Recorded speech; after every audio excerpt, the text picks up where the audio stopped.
Hello and welcome back to Rage Gaming, and of course welcome back to Diablo 4 with the new event, the Abattoir of Zir. I have cleared a tier 6 in the first day of release, and I say that as if it's an achievement because it truly feels like one. As a necromancer, it's not great out there, guys. I really tried to make Bone Spear work in many variations. I found the strongest version I could. Ultimately, it would dominate the mob clear and then die to the Bloodseekers due to their various affixes. I could never get a favorable one, and if there was a suppressor, it was over. So, the build that I've actually had success with turned out to be Infinimist, the one with lower damage, but more survivability. In fact, the mob clear is actually where it's slower, and over the long fight with the actual Bloodseekers at the end, you can kill them, thanks to the raw damage avoidance that you have, the damage build up over time, and of course, if you can get as many damage sources as possible, that helps a lot. That's why you're going to be seeing a lot of people talking about pentadot necromancer for, your Zir clearing, because ultimately,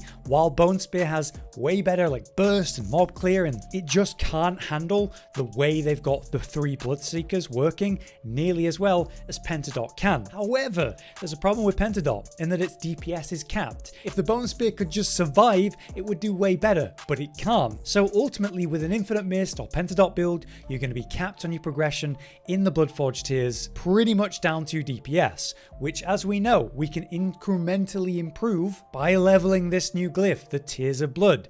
Every time we level it up again, we get another % of damage, and obviously when you reach the level 50, which was pretty insane by the way, you'll get a radius increase for a little bit more potential. But that is so far down the line because it takes so much to level it, it's an unreasonable request. In any case, I've cleared a tier 6 on day 1, and this is the build and footage and talk about all that. I also would like to highlight that this is a 0 uber unique build, so don't worry about that.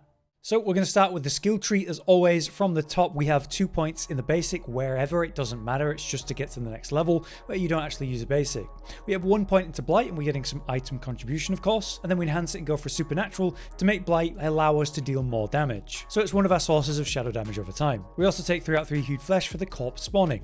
5 out of 5 in Blood Mist of course, so we're in that as much as possible, with Ghastly so we spawn corpses. Maxing out Corpse Explosion to increase the damage of that, and of course Blighted to make it a shadow damage over time. We want to actually generate Essence so that we're able to spam Blights, so we've got 3 out of 3 in Grim Harvest, and 3 out of 3 Fueled by Death of course for the damage increase. We need damage reduction and a source of increased damage, so Death's Embrace is awesome for that. 1 point into Decrepify, Enhanced and Abhorrent for the CDR and potential stun, and then we're cursing them so amplified damage increases the damage again there. On the next step we have Corpse Tendrils at 1 point, enhanced into Plague to generate Vulnerable. We have 1 point into Reaper's Pursuit just for the movement and to move on. All the ranks into Gloom for its major damage increase, and Terror as well, and just 1 point into Crippling Darkness so that we get even more CC potential. On the final tree we have our full beam of Bone Storm, and of course Standalone and Memento Mori, and our key passive is of course Shadowblight. So that's the skill tree. Book of the Dead is pretty standard fare except for the warriors. We need as much armor and resistance as possible. If we sacrifice the defenders, we get 20% in all elements, which means we can actually do something interesting with our jewelry, which I'll explain soon. Under the mages, it's of course Cold for the vulnerable increase, and Golem is of course Iron for the critical strike damage increase. For your vampire powers, it's pretty straightforward. You've got Meta to generate Unstoppable and Essence should you need it, using Tibalt's Will the gear as we'll explain, giving you an important evade to get out of tight situations, and we are using a pair of boots that gives us lots of dashes, so this is really important. With that, of course, you've got Prey on the Weak to turn enemies vulnerable on your Vampiric Curse and deal more damage to those vulnerable enemies. Then we have Sanguine Brace, pretty default for Necromancer these days. Killing enemies gives you Fortify. With enough Fortify you get crit strike chance, which is nice, and Fortify also keeps you alive. Along with that we have Resilience. The lower health you get, the more damage reduction you get. It's very nice. Alternative to Resilience, you could consider Undying if you feel that's better for you. Finally, we have Domination. We need a source of oomph to the build and DPS, and this gives us that burst. Whenever we stun someone, it takes way more damage.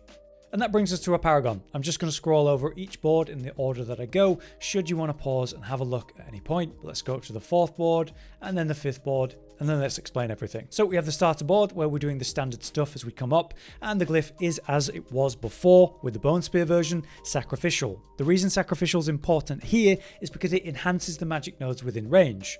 We need to survive, and it also gives us damage too. The secondary effect gives us 10% times more damage, which is great, but like I said, it's going to more than double the effect of the magic nodes, like double the armor from your armor nodes here, but also extra dexterity and raw damage. These are all very nice. Anyway, that's the starter board with Sacrificial, and then we work our way to the Wither board as a second board. Starting from the bottom, we work our way up and come around to Gnawing Darkness and all the nodes around that, coming to the Glyph, which is of course Control. The major burst that this provides cannot be understated, and it's even better in the Abattoir because the final bosses, the Bloodseekers, are kind of normal mini-bosses, not a full-on boss that needs a stagger build-up, so you can constantly stun them, meaning you're constantly dealing that 20% times increased damage. We get as much intelligence as we can really afford to around that, getting a bit of shadow resistance here because we need the intelligence as well. Before we go into the next board, you'll come up and around to Lingering Shadows and the nodes around that, then up around to Dragging Shadows, giving up a couple of points here that we'd like, just because we can't afford them. All the way to Wither for the big DPS increase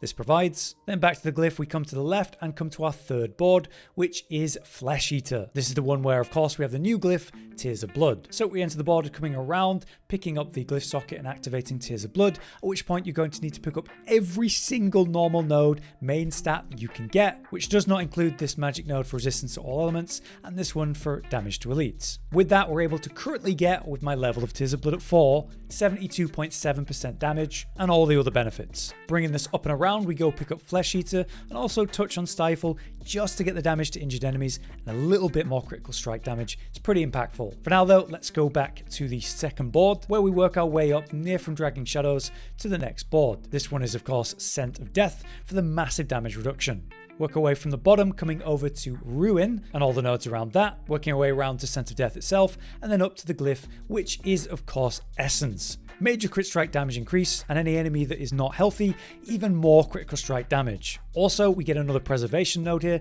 which means more magic nodes with armor, lots of armor there. We get up to 34 dexterity, spending the points around it like so, and then we come to the left, working our way to Deathbringer, which has a secondary effect of armor, and a couple more armor nodes around it. Then we move to our last board, which is basically just a Glyph socket. We go for Bloodbath as a standard pick. Since we're generating Fortify in this build, we can get a bit of extra damage while fortified because of that. Mainly though, it's just to get to a Glyph socket, which I have Territorial here. 10% damage reduction against close enemies, very important, and another way to increase our damage while getting some more DR. I get 34 dexterity like so, and that's how I spend all my points on the Paragon board. I've squeezed as much as I can out, and there's many magic nodes that I'd love to have that we're giving up to make this possible.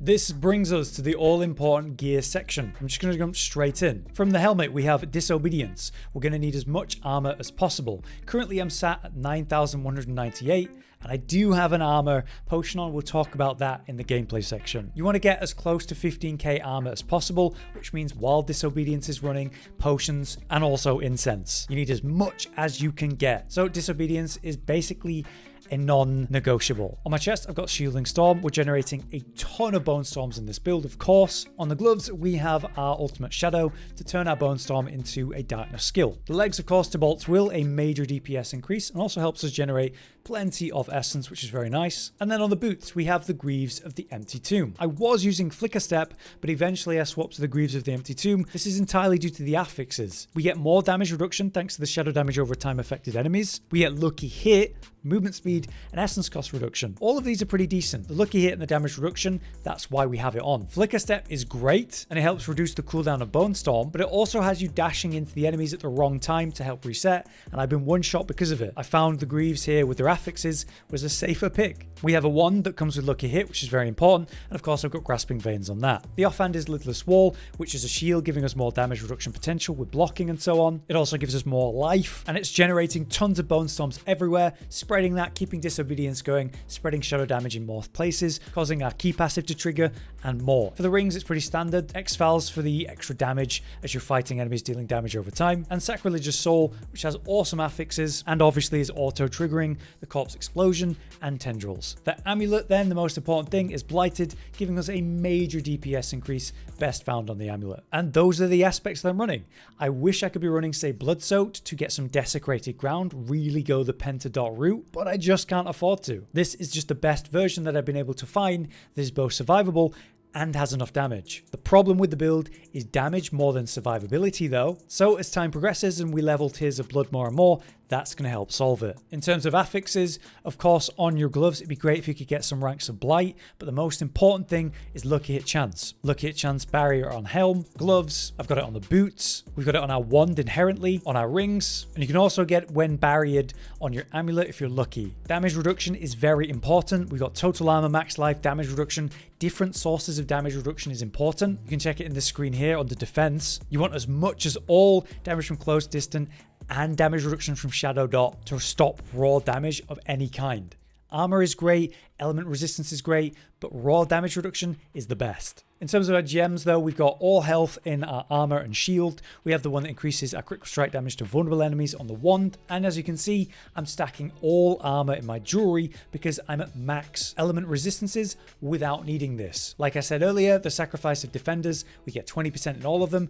It is huge. So what I'm missing the most in this build right now is armor. You need as much as possible, right? So you're going to have to be running the barb elixirs to generate more armor while you're going. I also recommend the Incense Song of the Mountain for even more armor. You're going to want to have both of these running pretty much the whole time you're pushing because it's going to keep you alive, and that is vital. For the actual gameplay, it's, yeah, pretty much the same as always. Infinite Mist. You are decrepifying everything, maintaining your unstoppable buff, Bone Storm, and then Blood Misting in. Corpse Tendril whenever you need to keep things locked down and hard CC'd. Generally, I save it for when there's elites. And anything that needs more damage dealing to it, you want to make sure you're spending your Blight Essence straight on that. The main thing you got to worry about is making sure that everything's got Decrepify on it, and you're triggering your lucky hit as much as possible by dashing around with meta and applying damage over time to everything. That won't be too hard though, because your lidless wall will be spreading your bone storms everywhere, which is great. If you need to kite things out, then you can. And what's great about this is suppressors that are a nightmare for, say,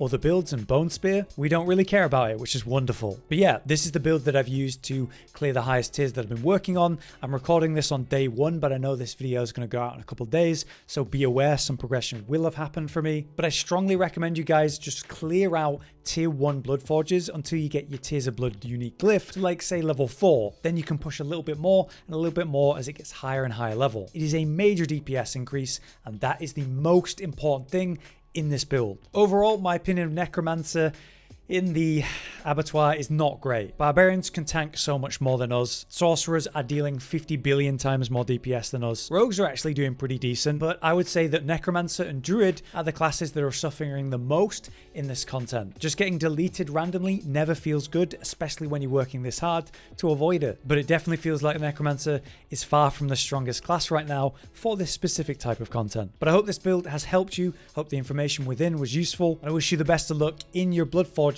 This is really hard. For now though, I've been Hollow, you've been you. Thank you for watching. See you next time. Josh, Cotton, and Hollow with the videos, dropping the humor like a hammer on your tippy toes, bringing entertainment on a daily arrangement to take our insanity and turn it into entertainment. Yes, I said entertainment twice, to reiterate that it is nice to look into your faces on a mostly daily basis when you let us in your homes to make the whole world a stage. Goodbye.